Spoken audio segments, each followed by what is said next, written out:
Once again, Steelers and Ravens delivers. Like UPS, or, well, even Amazon these days, this rivalry always delivers. There's been so many classic matchups between these two squads in the past, and this is yet another chapter in the storybook that is the rivalry between the Steelers and the Ravens tonight. I mean, so many different storylines involved as the Steelers pull this thing off 26-24, and those final 2 minutes, it was pure chaos. Or even the fourth quarter, for that matter, it was pure chaos, and it was beautiful. I mean, you think about everything, all the storylines involved going into this game, right? I mean, there's this assumption that whoever wins this game gets to live another game as far as each team's respective head coach goes, and whoever loses this could likely be done where they are. And those final 2 minutes, I mean, Lamar Jackson hits his second bomb in a row to Zay Flowers to go up. And then Pittsburgh drives on the field, scores a touchdown. Chris Boswell misses the extra point. The Ravens get held to fourth down. Lamar Jackson, one of the clutchest plays of his entire career on that pass on fourth down to Isaiah Likely. And that set up what I think everyone in the world thought was going to be a game-winning touchdown. Well, it wasn't, as Tyler Loop smoked that 44-yard field goal, and the Steelers ultimately win this thing. And so Aaron Rodgers gets to play one more game. You know, I was thinking that this could be his last game ever. You know, I was really trying to soak those final 5 minutes in watching this game, because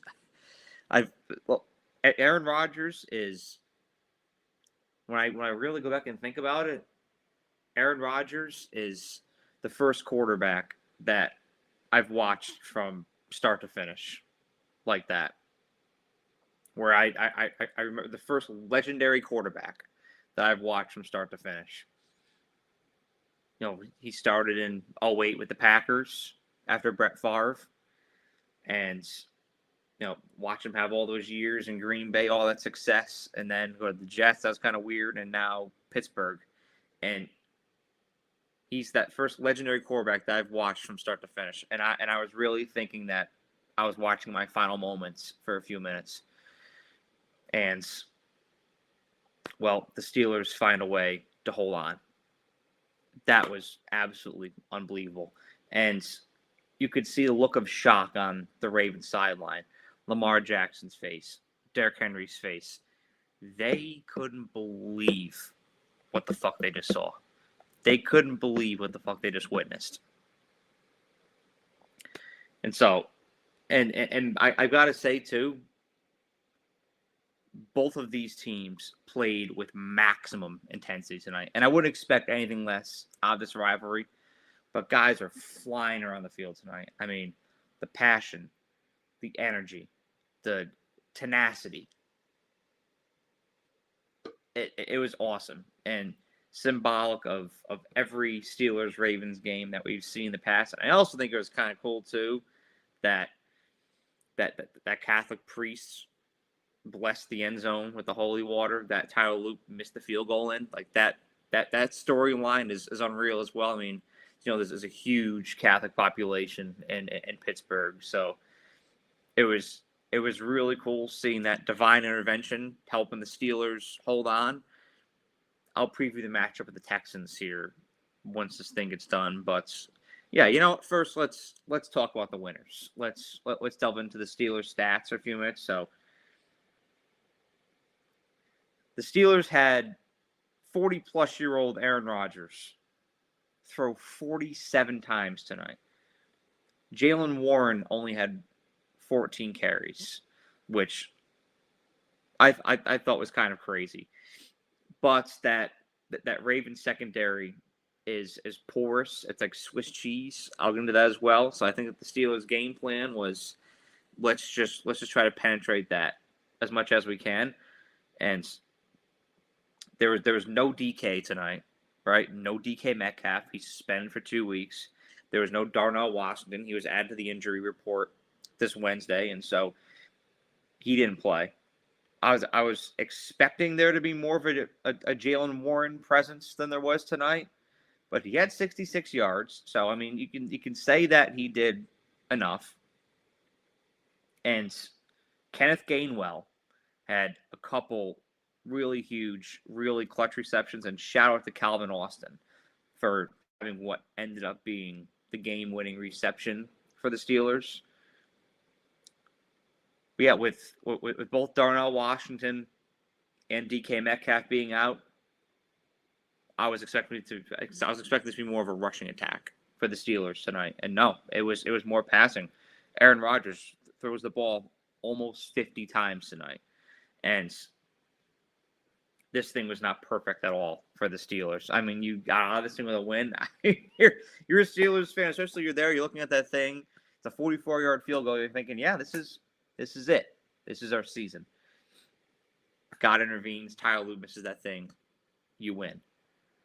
But man, there's that play call going into the end of the first half where the Steelers are on the goal line. They're down 10-3. They don't take the 3. They decide to try to score it, even though they get the ball at half. They try to go for 6. They run a halfback toss, and it gets stuffed. Go to halftime. I thought that was ridiculous. I do not know what Arthur Smith and Mike Tomlin were thinking with that at all. And so I'm sitting there like that could have been the play call that cost Mike Tomlin his job. That could be the play call that could cause Aaron Rodgers to have played his last game here. And then second half, Aaron Rodgers having communication issues with his helmet. I mean, a lot of things going wrong for the Steelers. And they still find a way to pull this thing off.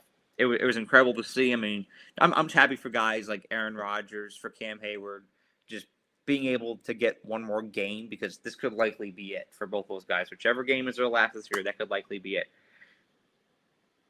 I had Justin Y5757 comment, heartbreaking game as a Ravens fan. Absolutely. If I'm a Ravens fan, I don't know if I sleep tonight. I don't know if I go into work tomorrow. I may have one more extra day of Christmas vacation, if you will, because yeah, tonight might be a sleep apnea tonight. I may pour myself a glass of bourbon if I'm a Ravens fan after watching that thing, because that was unreal. I mean, especially after you see Lamar Jackson connect with Zay Flowers on busted coverage twice for a touchdown, and you said Tyler Lue for that field goal. You're thinking that this thing is done, and then it's snatched away from you. And that Tyler Lue missed field goal, you know, I've seen this time and time again with a lot of teams, and I think I just experienced it tonight. I think we just experienced it tonight with the Baltimore Ravens. I don't think this team will ever be the same after that play. I think we felt the window close tonight. I think this was the end of an era in Baltimore. You know, I remember in, I want to say it was 2014 to 2015, the NFC Championship between the Seahawks and Packers. Oddly enough, Aaron Rodgers on the Packers. There was that Brian Bostic special teams fuck up that helped Seattle ultimately win that thing. The Packers choked a 19-7 lead. Seattle wins, goes to the Super Bowl. You felt in that moment that Packers team would never be the same. And they would never get back to a Super Bowl. They get back to one more NFC Championship, but that was it.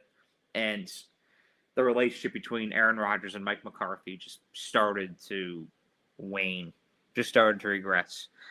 And I think that tonight is going to change a lot of things in Baltimore.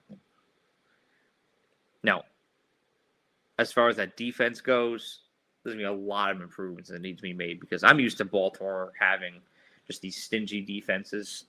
They have no pass rush. They have no secondary.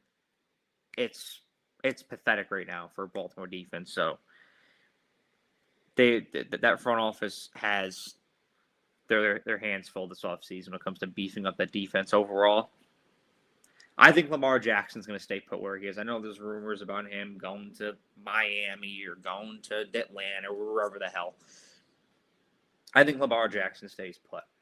But it's going to be interesting to see what happens with John Harbaugh here.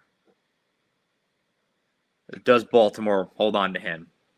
Or was this it? Because this is now yet another heartbreaking loss and blown lead for the Ravens. And, you know, if you're a Ravens fan, you don't want to be one of those spoiled fans, you know, because a lot of teams like the Jets, the Browns, the Raiders would kill to be where you've been these past 20 years. No. In my lifetime, I'm 25. This team has had 2 Super Bowls. It was founded in 1996. Very few years have they missed the playoffs. But it's just inexcusable at this point. I mean, to have Lamar Jackson and Derrick Henry and Kyle Hamilton and Zay Flowers, all those guys, all on your team at once, and it can't get to a Super Bowl, that's crushing. And then you can just go through the Rolodex these past several years of devastating Ravens losses. That Giants game years ago, the Bills game this year, that Chiefs AFC Championship, this game. There's so many of them you can go back through the years and identify. And it's at what point does the organization say enough is enough? And I wonder if this was it. I wonder if this was the final straw. Ravens fans, let me know what y'all think in the comment section below. But yeah, it definitely felt like something shifted for the Ravens here. And even though Pittsburgh got a win, I feel like this could be the end of an era for a lot there as well. It could be the end of an era for Mike Tomlin. Because how many years can you make a wild card spot and lose in the first round? And I think that's what's going to happen. I think Houston's going to win. I'm high on Houston right now. I think they're the hottest team in the NFL. I think that they even them on offense, I think that they have their way with Pittsburgh with how the defenses look, because their defense hasn't looked great at all either. I mean, you saw those Zay Flower touchdowns, absolute busted coverage, miscommunication. It's been like that all year long. This is not the Pittsburgh defense of old either. And then I think that's the Texans' defense has the way with Pittsburgh's offense, which was good, not great. Well, let's run down some of these stats here tonight. I mean, Pittsburgh had double the first downs as Baltimore, 24-12. They ran 73 plays compared to Baltimore's 48. Pittsburgh had 390 total yards. Baltimore had 359. Baltimore had 9 penalties for 78 yards. Pittsburgh had 5 for 45. And Pittsburgh held on the ball for 34 minutes. Baltimore 25-49. And there's only one interception thrown tonight, and that was by Lamar Jackson. An absolute fluke tip pass picked off by T.J. Watt. Another guy I want to shout out. Recovering from a collapsed lung and finds himself in the right place, intercepting that pass. And just great game from T.J. Watt. Loved seeing him out there tonight. Lamar Jackson battled to get back into this game tonight after being injured as well. And so this is what it's all about. This is what it's all about. And game, 262 for the year, the final game of the regular season. And it comes down to the final play. You'll love to see it. This is pure cinema. And I hope that this is what is going to yield in these playoffs as well. Let me know what y'all think about this game in the comment section below. Thank y'all for watching. Have a great day.